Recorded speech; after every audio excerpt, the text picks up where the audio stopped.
Thank you so much for inviting me to talk to you today about Brahmacharya. Brahmacharya is a Sanskrit word that can be translated as celibacy, moderation, or continence. It's the fourth of the Yamas as mentioned in the Yoga Sutras of Patanjali. If you're not familiar, here's the book. The Yoga Sutras of Patanjali are divided into 4 books within this one book. The Yamas are first mentioned in Book 2, Sutra 29, so if you'd like more information, you can check this out after the video. So Brahmacharya, in terms of celibacy, is useful. Periods of celibacy help us learn to control our sexual nature and our sexual drive. However, celibacy is not required for self-realization, liberation, freedom, whatever you call it. Resting as your true self, it's not a requirement. It's a useful skill on the level of duality or personal I, so that we are not pulled through our lives by our desires, our attachments, our passions, our cravings, so that we learn to gain some control over this wonderful instrument, this human animal that we are all experiencing this beautiful divine life through.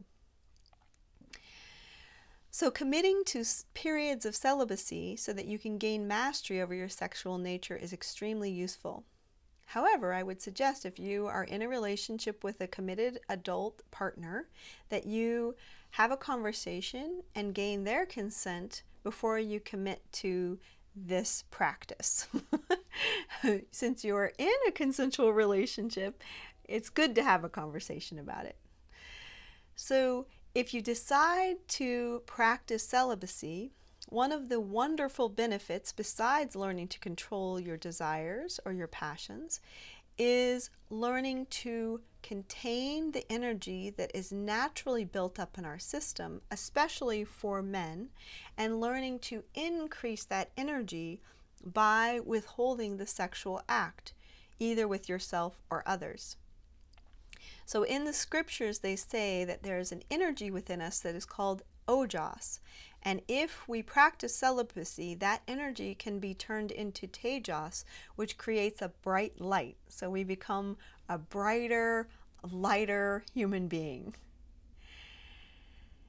Now, celibacy is only one aspect of Brahmacharya.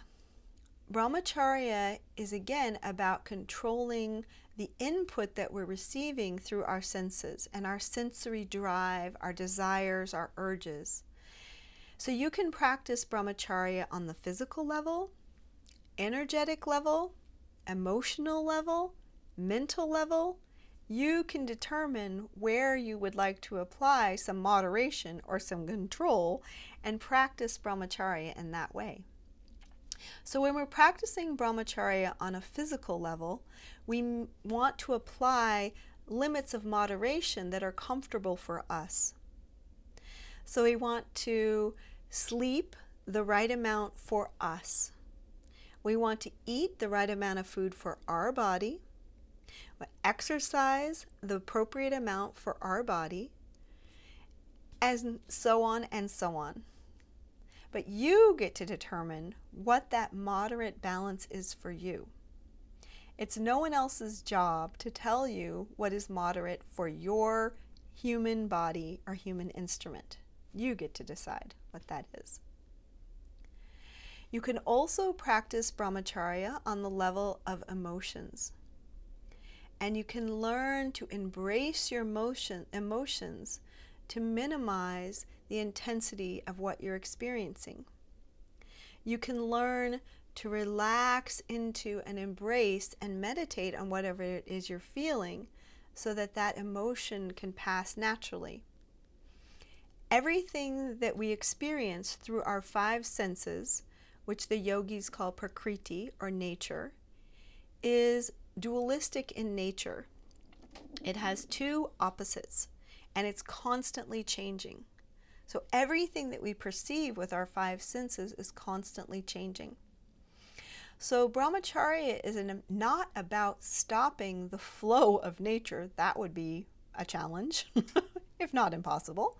It's about learning to set comfortable limits for your own instrument so that your emotional nature isn't experiencing such extremes for you.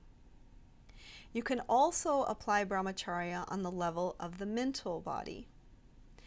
And if you're going to do that, you can set limits for yourself about how much time you're going to allow yourself to ruminate on a topic, how much time you're going to allow yourself to spend thinking about something, either positive or negative, whatever suits you. So as you can see, Brahmacharya is about learning to control our sensory input and our somatic input. Brahmacharya is very closely related to pratyahara. Pratyahara is a Sanskrit word that can be defined as sense withdrawal. Pratyahara is the fifth of the 8 limbs of yoga. Pratyahara is learning to turn our senses within so that we can see that divine light of consciousness, that pure awareness, the seer, the witness within ourselves. Pratyahara and Brahmacharya can also be practiced on the 5 senses.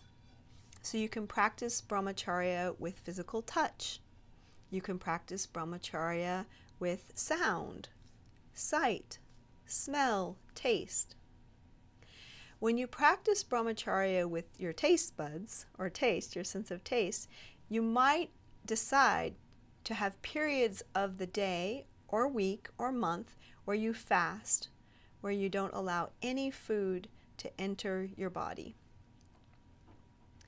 Be aware that if you do apply a practice of fasting, that you check with your medical professional first to be sure that that is a safe practice for you. You may also, on the level of the physical body or touch, you may go through periods where you do not touch anyone without their express consent, always a good idea. Or you may decide that you will practice Brahmacharya in a way where you don't allow anyone to touch you for brief periods of time. You can also practice Brahmacharya with sight by simply closing your eyes for different periods of the day.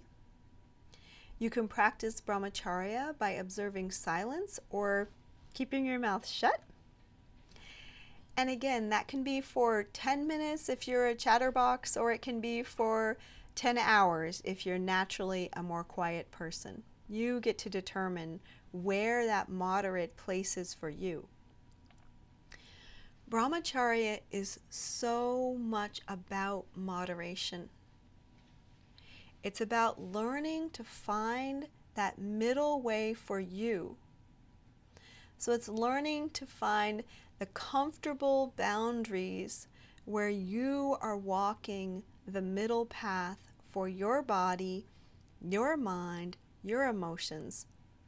So the expression of consciousness that you are experiencing your life through is learning to be moderate in those areas. So I hope that you decide to adopt some habits of Brahmacharya, whether it's celibacy or fasting or just keeping track of how much you exercise or talk or play or work or sleep. Pick one area and apply that to your life, and eventually you can extend it so that you are naturally a moderate person. First, you practice a thought or emotion repetitively, then that becomes a state, then it becomes a trait and becomes your personality.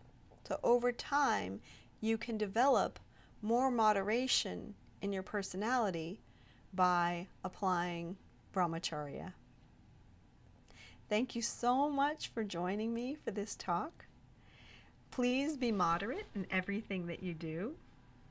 Thank you again. I'll end with a short prayer. Loka samasta sukhino bhavantu. May the entire creation be filled with peace and joy, love and light.